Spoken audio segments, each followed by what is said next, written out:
어, 오늘 이 사도행전 13장 1절로 3절은 교회에서 처음으로 선교사를 파송한 본문이에요.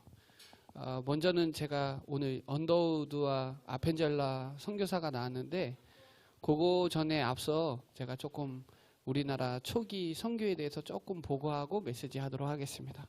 오늘 말씀 제목은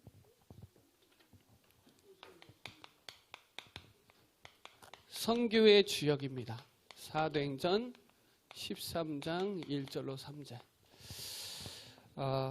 오늘 이 본문에 주를 섬겨 금식할 때에 그 시간이 예배 시간이에요. 예배를 통해서 집중할 때 하나님 마음을 확 이게 성령의 역사가 일어나죠. 오늘 선교헌신 예배 드리다가 성령의 역사가 일어나는 축복의 시간 되시기 바랍니다. 사실은 우리나라는 참 축복받은 나라예요. 우리나라는 선교학적으로 봤을 때 엄청난 축복받은 나라예요. 우리나라는 제일 먼저 소개한 책이 무슨 책이냐면 하멜 표류기라는 책이에요. 그게 1666년도 책인데 그 책에서 조선이라는 나라가 처음으로 나와요. 그래서 우리나라는 참 특이하게 선교적으로도 진짜 축복받는 나라가 확실해요. 그러고 나서 처음으로 우리나라 선교사님이 온 이름이 누구냐면 기츠라프라는 선교사예요. 처음 들어봤죠? 기츠라프라는 선교사가 처음에 우리나라에 들어왔어요. 그 전에 하멜 표류기에서는 이 하멜이라는 사람도 제가 봤을 땐 기독교인이라고 보고요. 그때도 복음이 들어갔을 거라고 생각하고 그렇게 따지면 1665년에 들어왔어요. 그러면 하멜이라는 사람이 이 제주도에서 체포가 돼서 14년 동안 끌려다닌 여수에서도 들리고 한양에도 들리고 끌려다가 일본 사람한테서 탈출해서 그게 이제 보고가 된 거예요. 그래서 이제 그 책이 나온 거예요. 그러다가 죽을 수도 있었는데 그때 당시에는 외국인이 너무 적응이 안 됐기 때문에 잡히죠. 그러고 나서 1832년도에 기츠라프라는 선교사가 중국으로 가다가 이 보령시, 지금으로 말하면 보령시, 대천시죠. 거기에 배가 정박이 돼서 25일간 거기서 사역을 했어요. 그때는 들어올 때 중국으로 들어가려고 해서 중국 성경을 갖고 있었는데 그 중국 성경을 이렇게 전하고 그리고 감자 이런 거 재배할 수 있도록 가르치고 그때 당시에는 우리나라가 세국 정책이었기 때문에 이런 부분들이 이제 듣고 나서 25일 있다가 중국으로 들어가죠. 그 중국으로 들어가서 이제 한국을 소개를 해요. 한국을 소개하고 그 중국에서 이제 런던에 있는 우리 선교회, 런던 선교회에서 이게 얘기가 들어간 거예요. 들어가가지고 거기서 이제 그 중국 옆에 조그만 한국이라는 나라가 있는데 이 나라 사람들이 복음을 잘 받는다. 이 사람들은 되게 사모한다. 그 사람들은 흰 옷을 입고 다닌다. 그렇게 보고가 돼서 거기에 있던 런던 선교회에 있는 그 사람이 토마스라는 선교사인데 이 토마스 선교사가 27살에 1863년도에 들어와요. 그 중국으로 가는 배인데 통역관으로 타요. 선교사들은 통역관으로 타서 거기서 이제 들어오죠. 그 배 이름이 제너럴 셔먼이라는 호예요. 거기서 평양에서 막 포를 싸갖고 체포를 한 거예요. 생포를 한 거예요. 그 사람이 토마스 선교사. 이 사람은 소개를 했어요. 이 사람은 성경을 줬어요. 아주 작은 일이죠. 하나님 보실 때 토마스 선교사는 들어오자마자 목 잘려 순교당했거든요. 들어올 때 성경 200권 갖고 왔어요. 그 선교사를 목 뺀 사람 이름이 박충건이라는 사람인데, 이 사람한테 성경을 받아서 이 사람이 조카한테 주고 여러 사람한테 성경을 줬어요. 거기에 박영식이라는 사람인데, 이 사람이 집에다 벽지에다가 성경 뜯어갖고 벽지를 붙였어요. 거기가 이제 교회가 세워지고, 그 조카가 교회가 세워지고, 그게 이제 뭐 장대영 교회, 널다리 교회, 막 교회가 최초로 막 세워지죠. 그걸 들은 그 토마스 선교사가 순교를 당했잖아요. 그 런던 선교의 소식이 들린 거예요. 들려갖고 그때 또 뒤에 온 선교사가 한국어를 공부를 엄청나게 해요.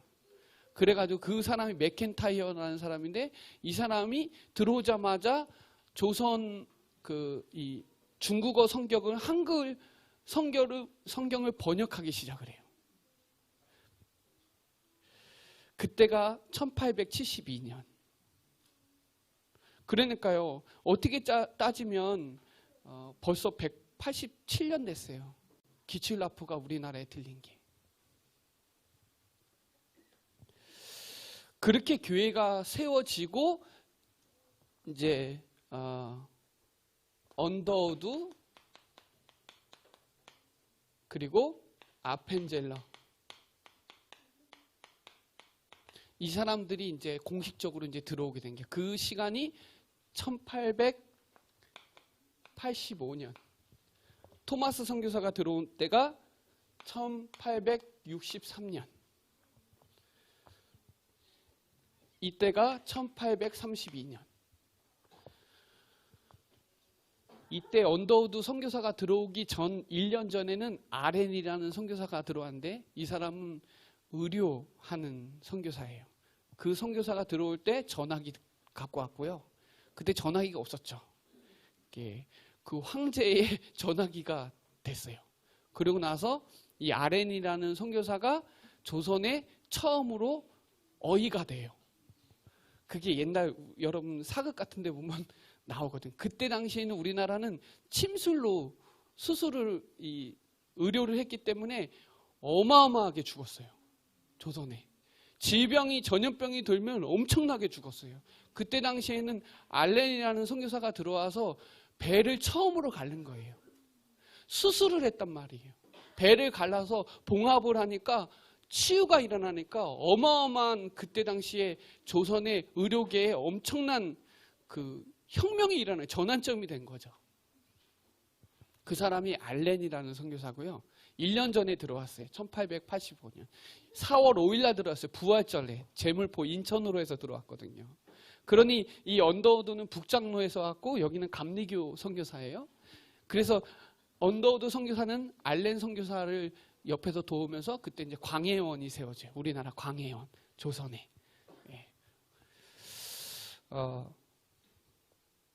그리고 나서 언더우드는 연희 전문대학교 해가지고 세브란스 병원 해갖고 연세대가 만들어졌고요.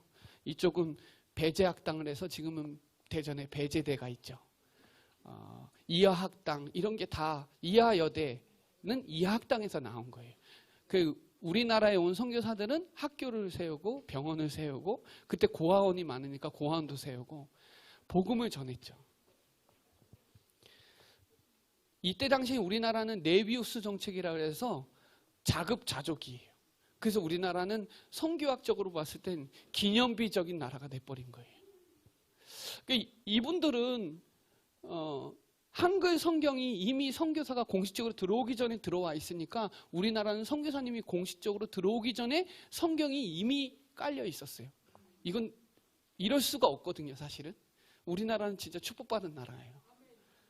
거기에 한글 성경이 보급이 되면서 이때는 엄청나게, 이때도 세국정책이었는데 세국정책이 폐지 어느 정도 하면서 이때부터는 엄청난 선교사들이 우리나라에 들어와서, 충청도, 여기 충주하고 제천 이쪽은 감리교예요. 감리교 선교사가 담당했고, 그 강화도 이쪽도 감리교고요. 그리고 밑에 저 전라도 장로교, 뭐 이렇게 분할을 나눠가지고 한 거예요. 그래서 충주가 감리교가 많은 이유는 여기에 선교사 간장했던 지역이기 때문에 그래요. 저쪽 강화도 인천 쪽에 가면 또 싹 다 감리교예요.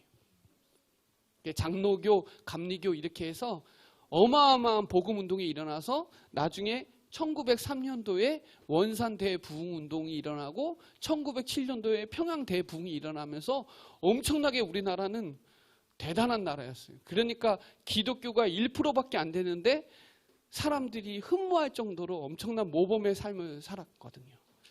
우리나라는 술, 담배도 안 하게 한 이유도 그때 당시에는 술 먹고 담배 펴서 일찍 이제 하늘나라 죽으니까 선교사들이 못하게 한 거예요.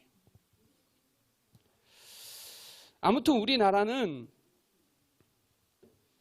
정말 선교사가 들어오기 전에 한글 성경이 먼저 번역이 됐고, 지금 언더우드도 26살이고 아펜젤러도 27살이에요. 그때 들어와서 아내도 죽고 병 걸리면 바로 죽고 막. 그러니까 그런 시대가 흐르고 나서 언더우드는 35년간 하다가 미국 가서 이제 소천했죠. 그러니까 아무튼 우리나라는 선교 대국이라는 어마어마한 나라가 되기까지는 발판이 있었다는 거예요. 이분은 그냥 소개만 한 거예요. 중국에 가서. 이런 나라가, 중국에도 한국 사람이 있었잖아요. 그때 당시에. 그러니까 거기서도 중국에 복음을 전하는데 어떤 사람은 흰옷 입은 사람들이 말씀을 엄청나게 사모하더래요. 어디서 왔냐 그랬더니 조선에서 왔다는 거예요. 그래서 조선을 알게 돼서 조선으로 기칠라프가 들어오게 되고, 여기 토마스 선교사가 감격받아가지고 들어와서 목 잘리고, 그 뒤에 이제 선교사들이 물 붓듯이 막 일어나기 시작했어요. 미국도 마찬가지로 언더우드 아펜젤러 선교사도 마찬가지로 그때 당시 아까 영상에서 나왔듯이 학생 부흥운동이라는데, 거기에 그 기도회에서 역사가 일어나니까 그때는 막 미국이 어마어마하게 들어갔거든요. 우리나라도 목사님 말씀했다시피 28,000명이라는 선교사가 전 세계에 나가 있다는 거예요. 거기에 대한 저와 여러분이 선교에 대한 마인드를 정말 강력하게 갖고 계셔야 돼요. 우리 선교학 강의 시간이 아닌데 제가 왜 말씀드리냐면, 알고는 있어야 돼요. 우리나라는 그냥, 우리 단체도 그냥 나온 게 아니라 벌써 흐름에 의해서 나온 거예요. 그래서 여러분 여기에 대한, 어떻게 토마스 선교사 이 목 자른 사람이, 그 사람이 세례받아서 영수가 돼서 그 교회 장로가 되고, 그 장로님이 인터넷에 보면 그분이 기도문이 나와 있어요. 자기가 서양 사람을 죽였는데 막 그런 게 있어요. 그냥이 아닌 거예요. 최초 순교자 토마스도 그냥이 아닌 거예요. 25일간 성경만 주고 간 사람도 소개하는 분도 대단한 거예요. 작은 일이 한 거예요. 작은 일. 그래서 저와 여러분이 선교에 대한 큰 부담이 아니라, 우리가 아주 작은 거라도 그 한 미랄이 떨어지면 요한복음 12장 23절에 열매가 맺어지는 거예요. 그래서 저와 여러분이 여기에 딱 마음을 딱 결단하셔야 돼요. 우리 같이 한번 고백해 볼까요? 같이 합니다. 나는 완전 복음으로 승리하겠다. 복음 아니면 갈 수가 없는 땅이에요. 왜냐하면 가면 죽어요. 우리나라는 흥성대원군이 세국 정책을 했기 때문에 들어오면 막 포를 쏴갖고 막 다 죽인단 말이에요.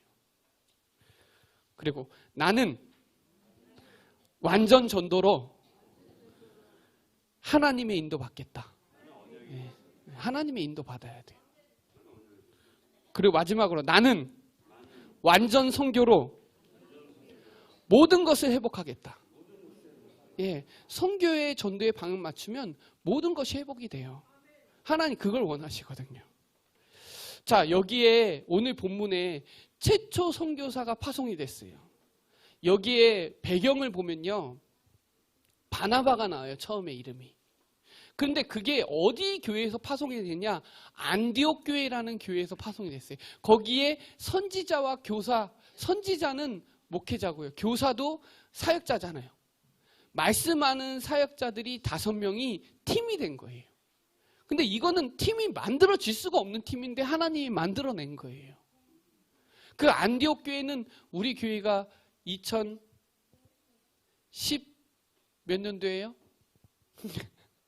2017년도 안디옥 교회 5가지 응답. 그 전에는 뭐였죠? 하나님이 원하시는 것을 실천하는 것. 그 응답을 가지고 안디옥 교회 5가지 응답을 넘으니까요, 마게도냐, 두란노 가는 거예요. 그 시작이 안디옥 교회예요. 안디옥 교회 교사와 선지자가 있는데 바나바, 이 바나바는요 초대교회에 모든 걸 다 내놨어요.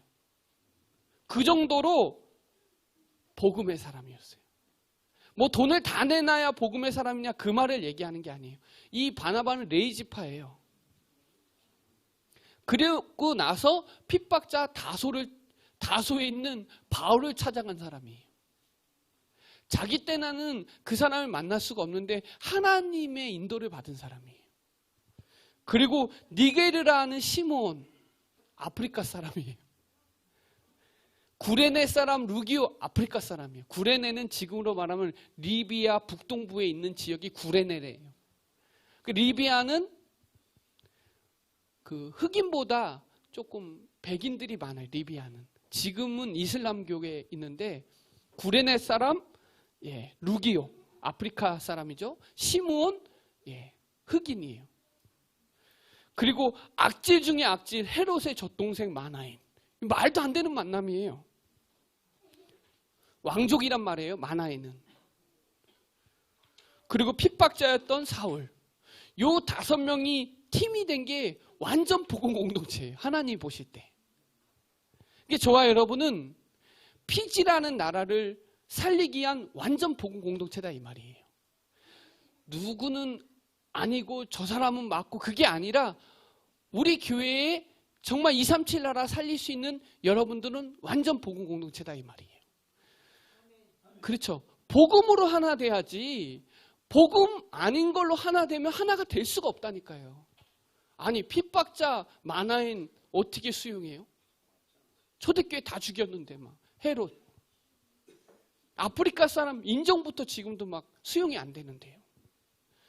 이런 사람 저런 사람 교회에 많아요. 그러나 우리가 뭘 하기 위해서 복음 공동체, 선교 공동체 하려고 하나님이 이 팀을 만들어 주신 거예요. 그래서 저와 여러분은 이 시대의 선교의 주역이다 이 말이에요. 그래서 이 복음 공동체는 어떤 경우에도 흔들리지 않는 사람들이에요. 어떤 문제가 와도 흔들리지 않는 사람. 전염병 걸린 사람. 예수 그리스도의 전염병 걸린 사람. 그게 사도행전 24장 5절에 얘기하는 거예요.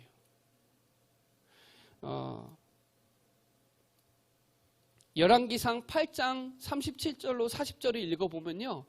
그때 전염병과 기근이 일어났는데 그때 뭐 했냐? 집중 기도하고요. 하나님을 바라보고요. 지금이 그 시기예요. 왜 많은 나라 중에 또 왜 또 중국이냐? 중요한 거예요. 선교적으로 영적 사실로 봐야 돼요. 하나님이 선교 관점으로 보면 이해가 안 돼요. 그래서 저와 여러분이 주를 섬겨 금식할 때, 이 시간 예배 드릴 때 성령의 역사가 일어난다는 거예요. 오늘 선교 헌신 예배할 때 여러분의 영성이 회복되어지는 축복의 시간 되시기 바랍니다. 영성은요, 하나님을 향한 나의 태도예요. 하나님과 나와의 관계 속에 하나님이 나를 사랑하셨잖아요. 그러면 누구도 다 사랑할 수 있단 말이에요. 다민족, 전 세계가 아니라 한 나라 사람이에요. 원래 다 같은 민족이에요. 그래서 저와 여러분이 하나님 앞에서 여러분을 세우는 시간이 있어야 되는 거예요. 한 사람 한 사람 그냥 만난 게 아니라 정말 이 지역 보고만 237 나라 살리려고 우리가 이 일을 같이 하는 거다 이 말이에요. 237이라는 나라를 숫자로 비하면 안 돼요. 피지라는 오늘 헌신 예배할 때 237 나라라는 그 그릇과 그 준비를 가지고 헌신하는 거예요. 그때 이 5명이 흑암이 가득한 땅 바보라는 섬에 갔는데 거기는 완전 흑암에 완전 찌드는 현장이에요. 피지라는 나라에는 종교라는 강력한 사상이 각인되어 있어요. 그 말은요, 하나님과 나와의 양심의 관계가 안 돼 있는 거예요. 영성이 안 붙어 있는 거예요. 영성은요, 관계예요, 관계. 오늘 이 시간에 저와 여러분이 하나님의 자녀의 이 영성이 붙으면 이 예배는 어마어마한 최고의 영성을 누릴 수 있는 귀한 시간이 되거든요. 그래서 하나님의 절대 계획은 세계복음화예요. 제가 왜 피지라는 나라가 중요하냐? 피지는요, 남태평양 연안에 아주 중요한 나라예요. 땅도 가장 크고요. 제가 요번에 대학 수련회 갔을 때 바누아투라는 나라를 조금 얘기해 봤는데, 이 오세아니아는 한 대학을 유지하기가 힘들어요. 그래서 나라별로 단가를 하는 거예요. 그래서 바누아투는 법대를 담당해라. 어느 나라는 뭐를 담당해라. 의료를 담당해라. 근데 이제 바누아투는 법대예요. 거기에 이제 그 국회의장이라는 그 솔로몬이라는 분이 법대 나왔단 말이에요. 근데 그분이 관계된 사람들이 전 나라에 다 가 있는 거예요. 정치적으로. 그러니까 이분이 복음을 받고, 근데 더 중요한 거는 뉴질랜드의 오클랜드라는 그 교회에 어느 유학생이 온 거예요. 그 바누아투에서 공부하려고. 그렇게 해서 문이 열려서 거기 들어갔는데, 거기서 문이 그 짧은 시간 내에 어마어마하게 열려서 지금 빗물 식수화까지 열리고, 피지도 마찬가지로 통과 막 문이 계속 열리는 거예요. 그 작은 만남이. 그래서 여러분, 저와 여러분에게 하나님이 복음을 주셨잖아요. 복음 가진 사람들은 뭐 할 수 있냐? 전도 선교 그 비밀을 할 수 있는 사람들이에요. 그 사람들이 오늘 모여서 기도하면 성령의 역사가 일어나는 거예요.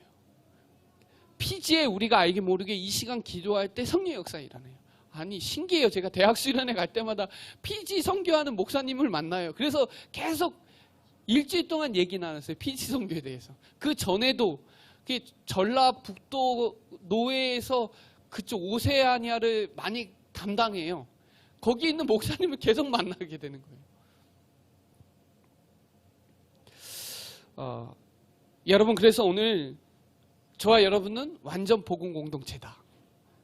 그 복음 가진 사람들이 전도 선교할 수 있어요. 그래서 저와 여러분 축복받은 제자가 맞아요. 오늘 이 시간에 성령의 오순절 역사했던 그 성령의 역사가 일어나면요, 20대도 가요. 20대도 얼마든지 선교할 수 있어요. 지금요, 선교가 얼마나 급하냐? 선교사들이 있는데 30대, 20대들이 지원을 안 하는 거예요. 근데 선교사가 지금 우리 단체만 해도 5, 60대 선교사가 대부분인데, 이분들이 은퇴하면 대체할 선교사가 없다는 거예요. 젊은 사람들이 안 간다는 거예요. 여기에 대한 부분도 많이 기도해 주셔야 되고, 그 피지, 통가, 나우루, 솔로몬, 이런 나라는 대통령 만날 수 있어요. 나라가 작기 때문에. 그래서 저와 여러분이 오늘 선교의 주역으로 제일 먼저 해야 되는 일이 뭐냐?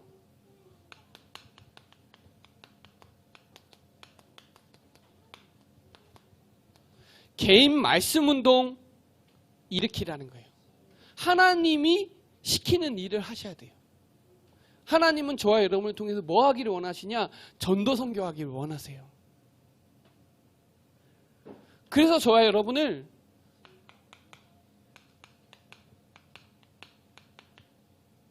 복음 체험하게 하신 거예요. 저와 여러분에게 주신 거예요. 말씀 운동하라고요. 요한복음 19장 30절, 한마디로 사도행전 1장 1절, 그리스도로 다 끝났다. 이거 아니면 선교하기가 어려운 거예요. 하나님과 나와의, 여러분과의 관계에 진짜 여러분은 왕의 자녀고 제사장, 선지자, 그 그리스도, 여기에 대한 확실하지 않으면 피지 가서도, 피지는요 완전 종교화되어 있어요. 예수는 알죠. 그리스도가 뭔 말인지 사실 정리가 안 돼 있는 거예요. 십자가와 부활. 왜 예수님이 십자가에서 죽으셔야만 되는지, 왜 십자가 그만큼 심각한 문제였는지에 대한 부분이 피드백이 안 되면 오늘 그리스도는 나의 그리스도가 완벽히 돼야 된단 말이에요. 아, 내가 십자가에 죽을 만큼 심각한 죄를 저질렀구나. 그 문제는 창세기 3장이구나. 그 문제를 해결하신 분은 그리스도구나.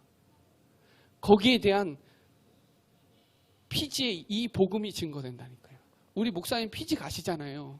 피지 가면 다른 얘기 안 하잖아요. 오직 복음 얘기하잖아요. 거기에 사도행전 1장 3절에 하나님의 나라. 뭐냐? 예배예요, 예배. 여러분, 예배 오늘도 말씀 받으셨는데 말씀을 받을 때는 확실한 미션이 나와야 돼요. 그 예배 말씀에는 반드시 여러분의 실천 사항이 있어요. 뭐를 실천하랴? 전도 선교예요, 결론은. 그리고 사도행전 1장 8절 성령 충만. 여러분, 오직 그리스도, 그 예수님의 복음은요, 하나님의 나라였어요. 그 하나님의 나라가 복음이에요. 하나님의 나라가 계속 건설되고 확장되고 계속 일어나야 돼요. 여러분 현장에, 여러분 개인 현장에 하나님의 나라가 임해야 돼요. 이거는 내 힘으로 하면 안 돼요. 성령께서 역사해야 돼요. 여러분 예배에 말씀이 들려지는 거는 성령이 역사해야 돼요. 그 말씀이 믿어지는 것도 성령이 역사해야 돼요. 그렇죠. 복음 체험입니다. 오늘 이 13장에 모인 5명도 이거 한 사람들이에요. 그 중에 완전 만화인도 있었잖아요. 핍박자 젖동생 만화인도 있었잖아요. 이거 체험하지 않으면 그 5인 1조에 들어갈 수가 없는 거예요. 저와 여러분도 한 나라당 5인 1조를 만드셔야 돼요. 피지도 5인 1조, 몽골도 5인 1조. 그 5인 1조는 반드시 복음 체험한 사람들이 해야 돼요. 그럼 그 사람들이 모여서 기도하면 사도행전 1장 14절 오로지 기도하면. 여러분 여기서 내가 피지 나라를 위해서 24시 기도해야 되겠다 5명만 나오면 피지는 끝나는 거예요. 피지는 역사 일어나는 거예요. 몽골 살리기 위해서 5명이 기도 모임이 되어지면 몽골은 뒤집어지는 거예요. 오로지 기도하기를 힘쓰니라. 집중하는.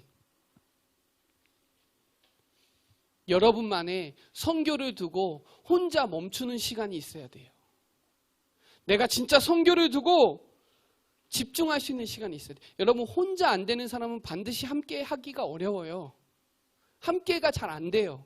혼자가 안 되는 사람은 함께 잘 안 돼요. 혼자 되는 사람은 함께가 얼마든지 돼요.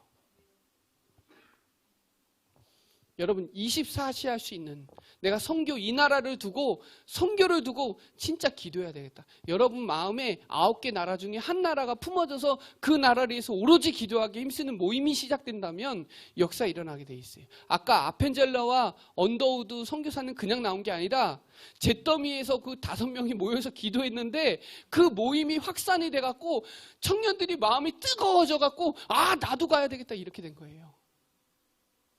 우리 교회에 이 기도 운동의 역사가 일어나가지고 나도 내년엔 피지 가야 되겠다.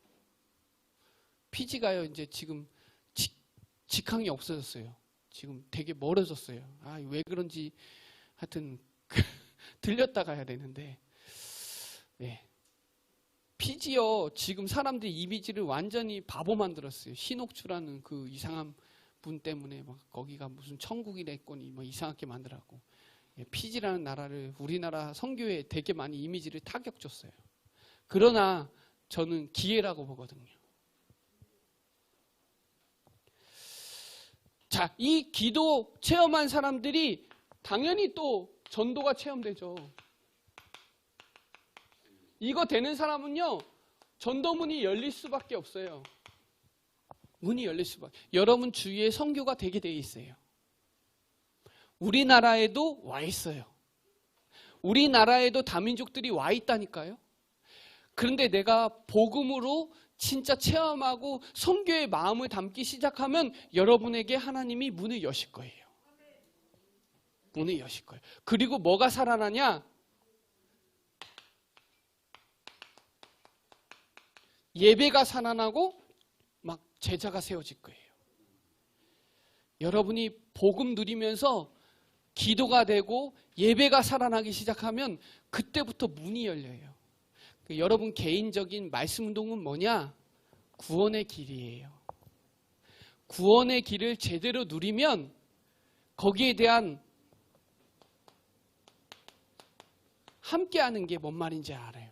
그 말은 여러분 자신을 살리는 영성이 회복이 돼요. 여러분 자신이 살아나면 당당해지거든요. 이 말은 쉽게 말하면 성령의 내주, 하나님 나와의 관계가 되어지면 모든 거 다 돼요. 그러면 여러분 뭐가 뚫리냐? 사도행전 2장 46절로 47절에 변화되기 시작하고요. 경제문 열려요. 그리고 하나님의 재생산의 축복의 역사가 일어나요. 뭐가 되면요? 여러분 개인의 말씀이 시작되고 예배가 살아나기 시작하면 하나님 만남을 붙이게 되어 있고 여러분 주위의 경제와 모든 문이 다 열린다는 것을 실제 구원의 길을 통해서 확인하셔야 돼요. 내가 누구냐? 신분.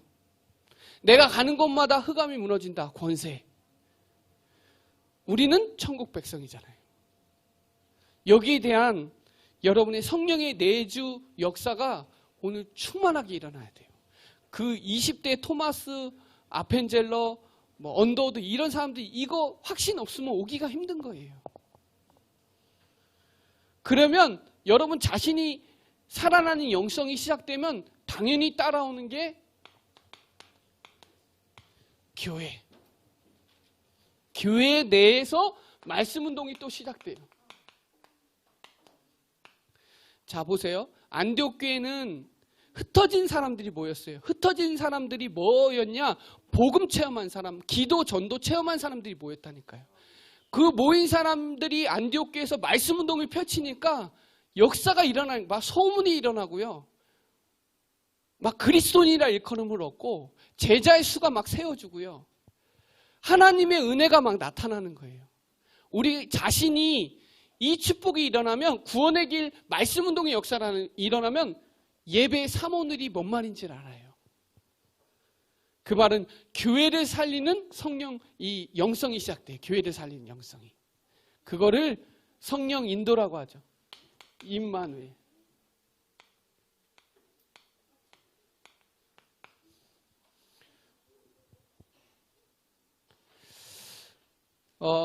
오늘 본문의 사도행전 13장 1절로 3절에 여러분 한 나라를 두고 여러분이 5인 1조가 팀이 구성이 되고 기도가 시작되면 어마어마한 역사가 일어나요.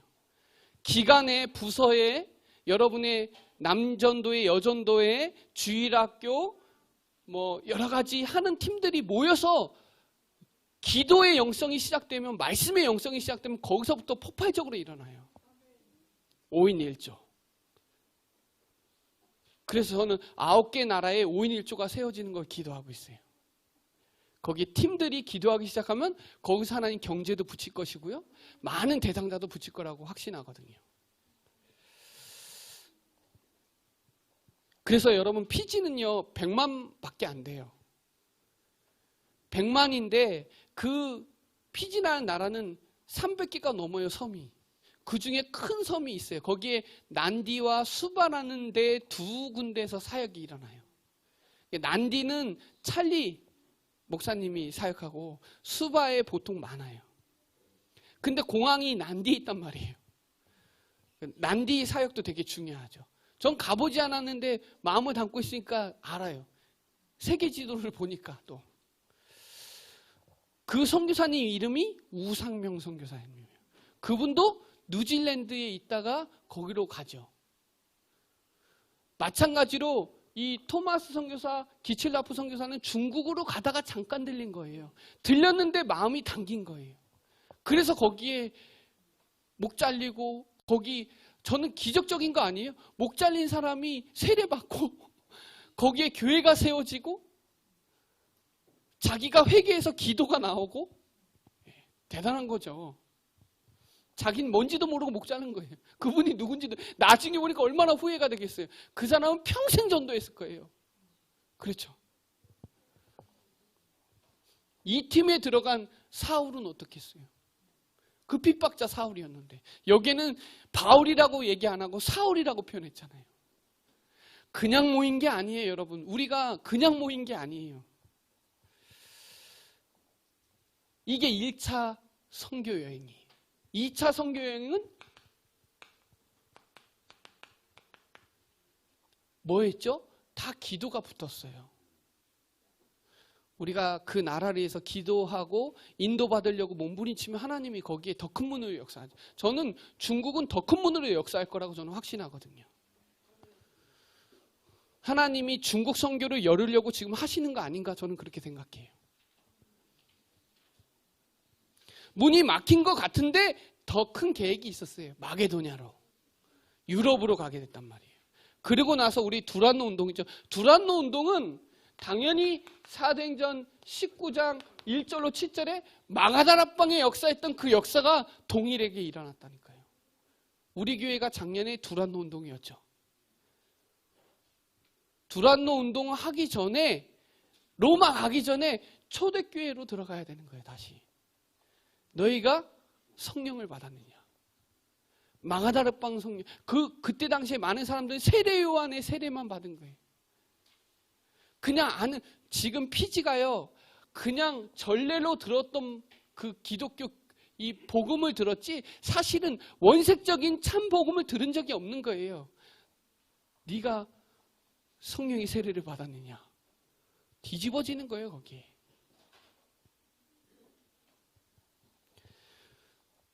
여러분, 초대교회 마가다락방의 운동, 이 역사가 우리 교회 안에 시스템으로 들어가면 난리 나는 거예요. 그래서 여러분이 모였을 때마다 이 포럼이 돼야 돼요. 선교 포럼, 전도 포럼이 돼야 돼요. 그래서 여러분, 특별히 나라 담당은 5인 1조를 구성하기 위해서 기도 시작해요. 저도 기도하고 있거든요. 나라가 나라별로 움직이기 시작하면 엄청나게 확산이 될 거예요. 매달 하기 때문에 또. 자, 이 교회 내의 말씀 운동이 일어나는 것을 사모늘이라고 하는 거예요. 교회 안에서 사모늘의 역사가 일어나면 뭐가 확산하는, 예배가 살아나요. 기도 살아나요. 전도 살아나요. 막 말씀 기도 전도가 살아난다니까요. 사모늘. 이거 구원의 길. 교회 안에서 사모늘. 현장에서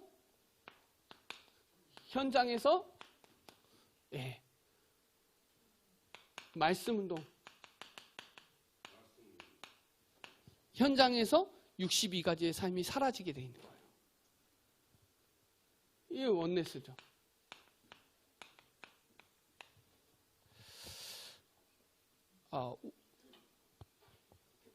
현장을 살리는 영성이 시작되고요. 교회를 살리는 영성, 개인을 살리는 영성. 개인이 되면요, 교회가 살아나요. 여러분 때문에. 여러분, 개인이 회복이 되면요, 산업의 축복을 주세요.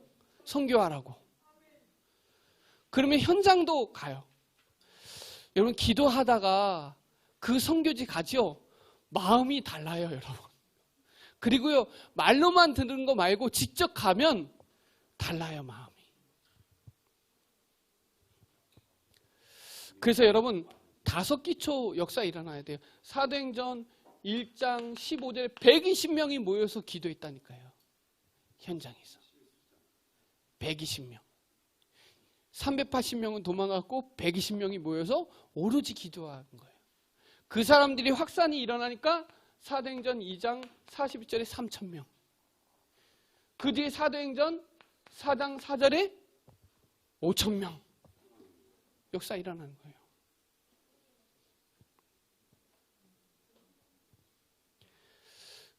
그냥 나 개인이 되면 120명, 3,000명, 5,000명 역사 일어나요. 그리고요, 선교는 현장에 찾으세요. 누굴 찾냐? 들어와 있는 사람. 우리나라에 들어와 있는 사람, 우리나라가요, 거의 다 들어와 있어요. 전 세계에 있는 사람이. 우리나라가 제일 많이 들어와 있대요. 250만인데 그 250만의 개국으로 따졌을 때 거의 170 몇 개국이 우리나라에 들어와 있어요. 대단한 나라예요. 조그만한 나라도 우리나라에 다 들어와 있대요. 250만 다민족 안에 다 들어와 있어요. 제가 법무부에서 통계 확인한 얘기예요. 감사하죠. 안 가도 찾을 수 있어요. 그걸 우리 교회에서 뭐 하죠? 다민족 전도학교를 왜 하냐? 찾는 선교예요. 충주에 제일 많이 들어온 사람, 중국 사람, 베트남 사람. 제일 많아요. 중국 사람 지금 기피하잖아요. 기회예요. 베트남 사람, 지금요, 베트남 그 축구 감독 때문에 난리 났어요. 한국이 얼마나 떴는지 몰라요. 네.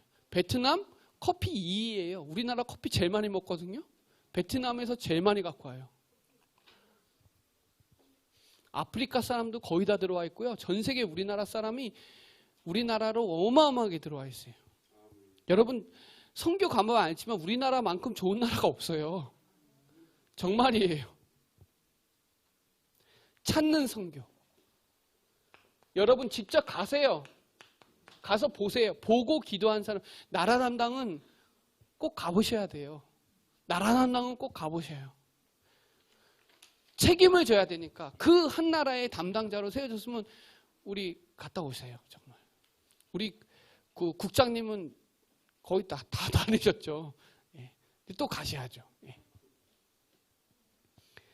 그리고 보내는 후원도 되고요. 기도도 되고요. 보내세요. 우리 목사님들이 가시잖아요. 대표해서 안수해서 보내니라 그러죠. 그 3명 중에 바나바와 바울을 따로 세워서 안수하여 보내잖아요. 근데 그때 주를 섬겨 금식할 때 그게 예배예요. 그래서 우리 교회는 선교 헌신 예배를 드리는 거예요. 그때 마음을 담고 헌신하는 거예요. 그래서 여러분 와 있는 선교는 병든 자도 있고요. 사각지대 있고요. 아이들이 교육 못 받는 데도 있고요. 많아요. 뭐 중국 사람은 거의 2, 30년 된 사람도 많아요. 오늘 러시아 한 분 더 왔어요? 그냥 왔을까요? 저는 그냥 안 왔다고 생각해요. 한 명 더 왔어요. 노민?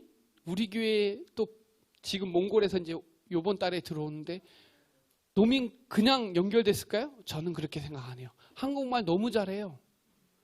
지금 학부 2학년 올라가요, 이제. 한국말 다 돼요. 통역 우리 교회에서 이제 분명히 흐름 타고 메시지 흐름 타면 몽골에 가서 통역할 수 있어요. 어제 제 동기 목사가 전화 왔어요. 서울에 있는 목사인데 담임인데 전화 와가지고 자기 교회에서 누가 몽골로 이민을 간대요. 그래 우리 교회에서 제가 저번에 선교 얘기를 하다가 우리 교회 몽골도 기도하고 있는데 그 몽골에 기도하고 있냐, 연결해 줄 사람 있냐. 근데 강한선 성사님한테 연결하려 했더니 상주를 아는데 예배를 그 전도사가 안 돼. 그러면 거기서 몽골어로 하니까 예배가 안 된다는 거예요.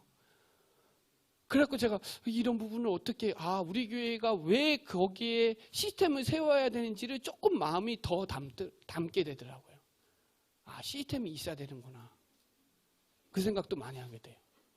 그냥 전화했다고 생각하지 않아요.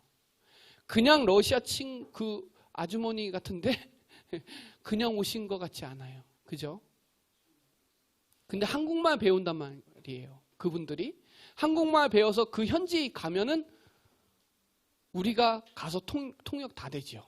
노미는 이제 될 거예요. 몽골에. 이제 2년 더 남았어요. 우리나라에서 사는 게. 2년 있다가 가면은 완벽하게 돼요. 예배 이제 축복 누리기 시작하고. 본인도 그렇게 얘기했어요. 가서. 교회 세우고 통역하겠다고. 얼마나 감사해요. 이게 이제 선교예요. 우리나라에 이미 들어와 있는 선교, 가는 선교, 보내는 선교. 저는 우리 교회에서 어느 분이 파송받을 것도 기도하고 있어요.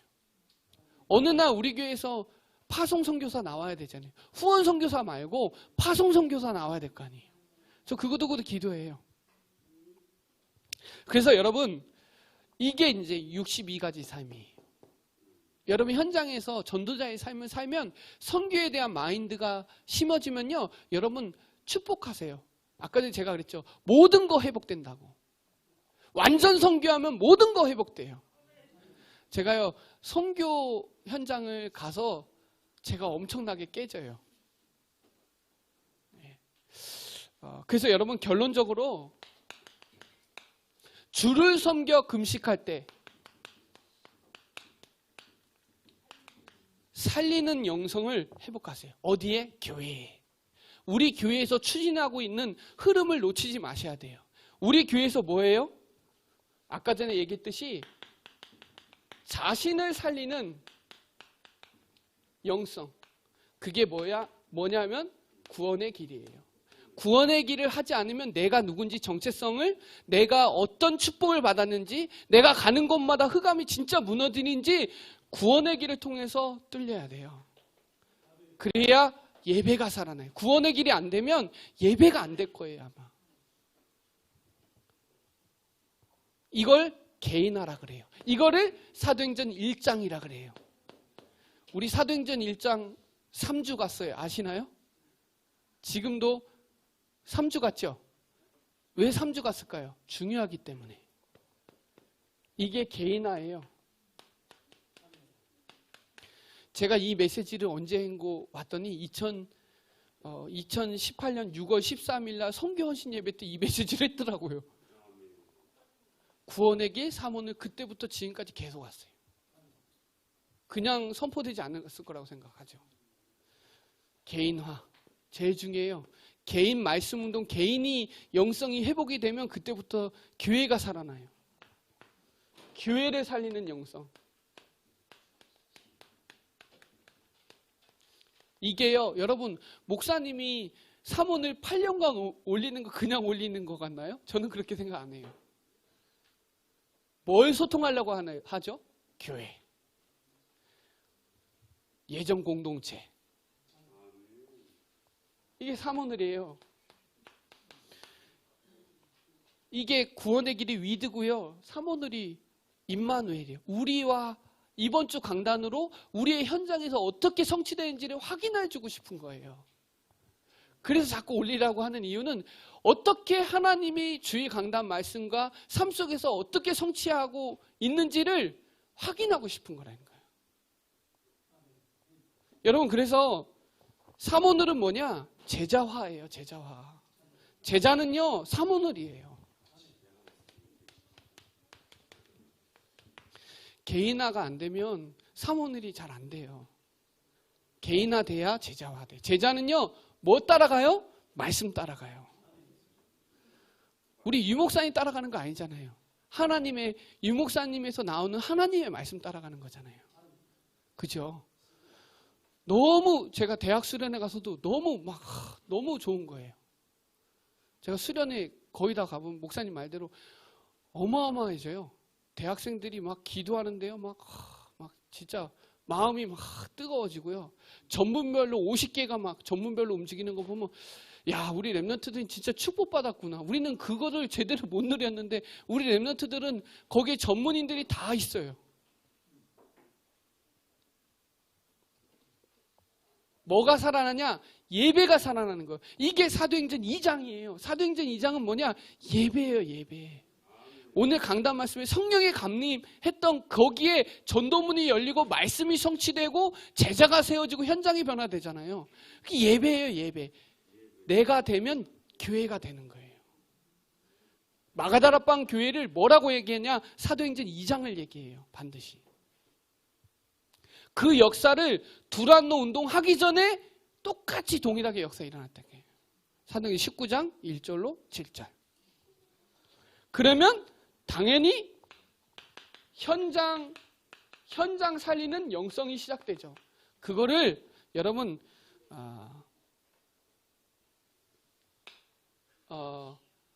62가지 삶이라고 하면서 그걸 지속하는 비밀, 지속화예요. 이게 사도행전 3장이에요. 사도행전 3장은요, 안전뱅이가 일어나잖아요. 현장이 변화되는 영성이 어디서 나오냐? 개인과 교회에서 예배가 되면 현장이 변화돼요. 안전뱅이 일어나잖아요. 불가능을 가능케 하는 게 62가지 삶이에요. 62가지 삶을 사는 것, 우리 인생의 모든 방향이 거기에 다 들어가 있어요. 우리 어제 메시지 주셨는데 목사님이 영상 꼭 찾아보시기 바랍니다. 제가 올려놔 있거든요. 메시지 꼭 들어보세요. 62가지 삶을 살려면 138을 알아야 되는데 138을 62가지가 되면 24시가 된다라고 메시지 이미 선포됐어요. 대학 수련회 때. 청년 수련회 때부터. 24시는 그냥 나온 게 아니라 62가지를 누리는 사람이 24시 된다는 거예요. 그걸 하려면 138 개인이 된다는 거예요. 개인. 그걸 원네스라고 하는 거예요. 원네스. 현장에서 원네스 해야 되잖아요.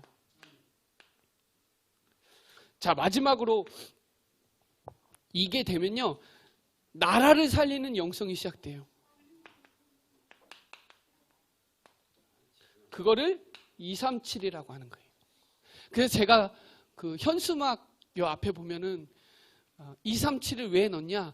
피지 나라 살리는 게 237 나라 살리는 거다 이 말이에요. 237 나라가 숫자 개념으로 생각하면 안 돼요. 그러면 우리 몇 년 남았냐? 220 몇 년 남았어요.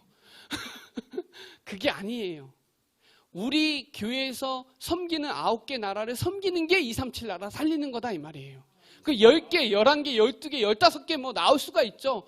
그 숫자는 하나님이 우리에게 그릇을 준비하고 응답을 주시는 거다 이 말이에요.